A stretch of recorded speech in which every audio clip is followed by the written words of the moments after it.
আপনি টাকা দিলেই তো এক বোতল বাংলা হয়ে যায়। কেন? জায়গায় জায়গায় খিল দিয়া দিব, থাকতে পারবি না। শুরু করেন। আপনারা আসলে কি চান?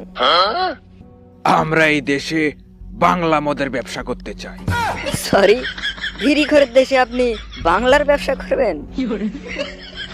আগা ক্লিয়ার করতে যেমন পায়খানায় বসে বিড়ি টানতে হয়, তেমনি প্রনেশাখর হতে হলে একটু বাংলা খেতে হয়।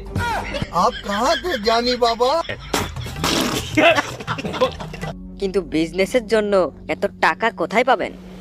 अच्छा প্রথমে আমি আব্বার কাছে যাব। আপনারে কতবার বলছি 500 টাকা দেন, তা তো করবেন না। আপনি টাকা দিলেই তো এক বোতল বাংলা হয়ে যায়। কেন কেন আমি টাকা দেব? বাড়িতে ভাত পচিয়ে বানালেই তো হয়। আরে বাড়িতে কি একদিনেই বানানো যায়?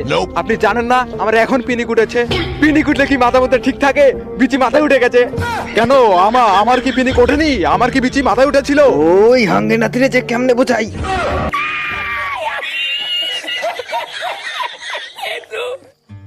শোন, নিজের বাড়িতে নিজে নিজে যদি বাংলা বানিয়ে খেতে পারিস, তার চেয়ে বড় শান্তি আর কোনো কিছুতে নেই। বাপের কাছ থেকে টাকা পাননি, তাহলে কিভাবে বিজনেস করবেন?